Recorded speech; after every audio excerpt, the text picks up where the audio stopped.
Bueno, como todos los martes, es martes de análisis de Banco Multiva y hasta con nosotros Arnulfo Rodríguez, quien justamente es el director de análisis de este banco. ¿Cómo estás, mi querido Arnulfo? Buenas noches. ¿Qué tal, querido Paul? Buenas noches. Me da mucho gusto saludarte como todos los martes, Arnulfo. Oye, pues platicábamos, damos una pequeña introducción la semana pasada cuando hablábamos de los mercados accionarios que están siendo fuertemente afectados por los rendimientos de los bonos del Tesoro de Estados Unidos, este endurecimiento de la política económica en Estados Unidos y por supuesto todo lo que está pasando allá en Oriente Medio, donde pues la guerra parece que no se va a detener pronto, mi querido Arnulfo. Así es, Paul. De hecho, estamos en plena temporada de reportes financieros y los reportes de las emisoras en Estados Unidos al tercer trimestre están trayendo buenos resultados. Por ejemplo, Bank of America, el segundo banco más grande de la Unión Americana, pues tiene un incremento en sus beneficios del 10%. JP Morgan, el banco más grande del mundo, con casi 4 billones de dólares en activos, pues su utilidad creció 35%.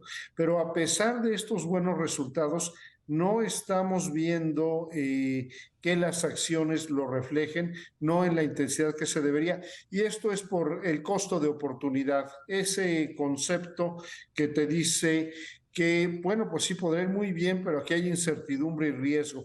En cambio, en los bonos del Tesoro de los Estados Unidos hay un rendimiento seguro que la semana pasada alcanzó el 5% anual, una tasa no vista en 21 años. Claro, y que si vemos, como bien dice, los rendimientos que han tenido los bancos en Estados Unidos, Arnulfo, yo te preguntaría, ¿qué tanto tiene que ver con las altas tasas de interés que hay en Estados Unidos, el que estos bancos comiencen a tener estos indicadores de ganancias, estos incrementos que tienen? Porque ya lo hablaste con el Bank of America, JP Morgan, Citigroup, inclusive Wells Fargo, que son bancos importantes en Estados Unidos, han tenido ingresos importantes.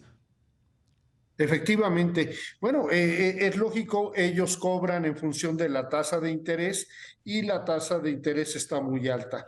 Esto para los bancos grandes que tienen fondeo barato por su mismo tamaño, es decir, captan mucho dinero a tasa cero o muy baja en cuenta de cheques y en cambio en su lado activo, en los préstamos que otorga, pues cobran una tasa alta como están las referentes del mercado. Ese margen es el que determina sus buenas ganancias. Es algo que en el medio se llama carry trade. Ahora bien, eso que es una gran ventaja para los bancos grandes, para los bancos pequeños y medianos en Estados Unidos, que hay muchos, muchísimos, implica un problema, porque esos bancos no se fondean, no tienen los recursos para prestar de una gran red de sucursales a Claro. tasas baratas, sino que recurren al mercado interbancario. Y allí sí esto los está estrangulando. Por eso uno de los talones de Aquiles de la economía de Estados Unidos hoy en día está en la posibilidad de que algunos bancos medianos y de nicho quiebren. Así es como lo vimos, ¿no? A principios de año, si no mal recuerdo, cuando empezaron a caer todos estos bancos, principalmente de Silicon Valley, que fondeaban algunas empresas de tecnología, que cuando pues empieza a haber estos problemas, se viene la ola de caída de muchos bancos, como bien lo dices tú, Arnulfo, de nicho, y pues bueno, las implicaciones que tuvo para el mercado económico en Estados Unidos y que también de cierta manera le dio un llegue a la economía mexicana. Es correcto, de hecho fue una llamada de atención. Ujú. Quebraron tres bancos, uno de presencia más generalizada, el First National Republic, que terminó siendo adquirido por JP Morgan.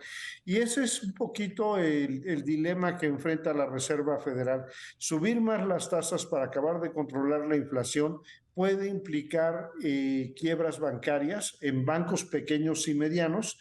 Y esto evidentemente puede generalizarse hacia una posible recesión económica el próximo año. Entonces están cuidando no subir tanto la tasa de interés, pero esto hace que la inflación permanezca alta por más tiempo y así la perspectiva para el 2024. Claro, y justo este tema, Arnulfo, teniendo en cuenta pues las implicaciones del contexto internacional en esta guerra que no se ha detenido entre Rusia y Ucrania, y si le sumas ahora Israel contra Hamas, pues bueno, el tema, hoy en el caso de México, por ejemplo, hoy que se presentó la inflación para la primera semana de octubre, pues algunos analistas dicen que en el caso, por ejemplo, de México, ya se tocó piso, ¿no? Es decir, ya no va a bajar más la inflación, ahora va a venir el efecto rebote hacia arriba, y pues bueno, no dudo que en Estados Unidos vaya a suceder lo mismo, con las implicaciones que esto tiene para seguir manteniendo las tasas altas allá en Estados Unidos e inclusive en México, que ya el Banco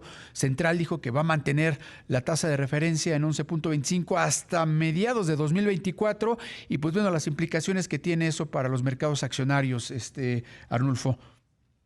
Efectivamente, Paul, estamos, para empezar, es estacional, estamos en la época del año en que los precios no bajan, tienden a Ujú. subir pues por la venta, por la temporada de ventas decembrinas, tienden a subir porque se retiran subsidios, por ejemplo, a las tarifas eléctricas en México, y además ahora tenemos un problema. Lo que habían sido precios del petróleo alrededor de $75 por barril entre abril y junio de este año, hoy estamos hablando de precios del petróleo alrededor de los $90 por barril y con riesgo de irse a 125 si el problema en Medio Oriente escala. Bueno, la guerra en Medio Oriente escala.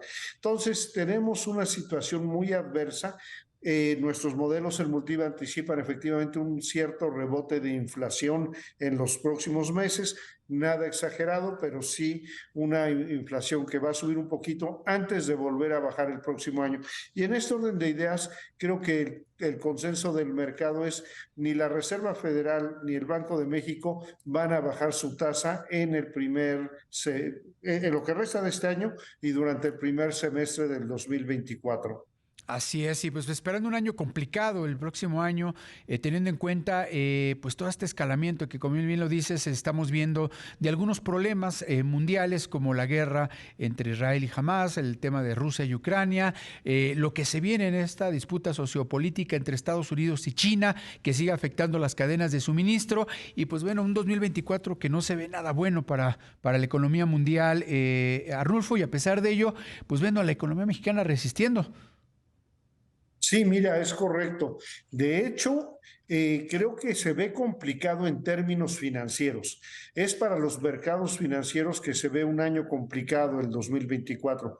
Pero para la economía y para la economía en México, pues nos las hemos arreglado desde el 2022, que se superó la pandemia, para tener una tasa de crecimiento promedio de 3.5% en el PIB.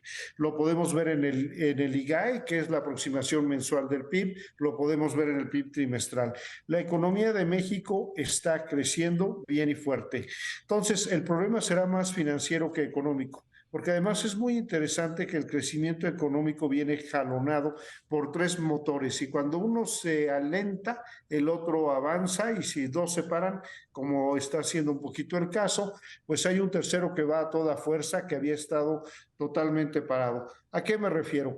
El sector manufacturero fue el motor de la economía 2022, principios de 2023, vinculado a las exportaciones a los Estados Ujú. Unidos. Hoy que las altas tasas de interés están parando el crecimiento manufacturero en Estados Unidos por el costo del financiamiento, bueno, pues nuestro sector manufacturero se está sentando un poco. Pero ¿Qué vemos fue la el otro construcción motor? para arriba, mi querido Arnulfo. Ese es el punto. Te decía, hay tres motores. El consumo también se ha estancado un poquito en México, pero lo que tienes es la construcción con un gran disparo, con tasas de crecimiento del 30% anual. No es la Ujú. construcción residencial, es la construcción en obra civil, básicamente la obra pública.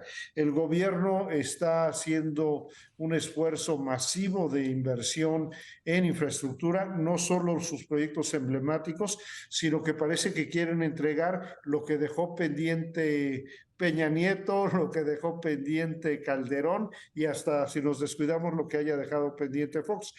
Es un gasto muy fuerte, Ujú. Tiene consecuencias fiscales, y creo que va a seguir en el 2024. Por eso están planteando un déficit de 2 primario, de 2% del PIB y financiero del 5%.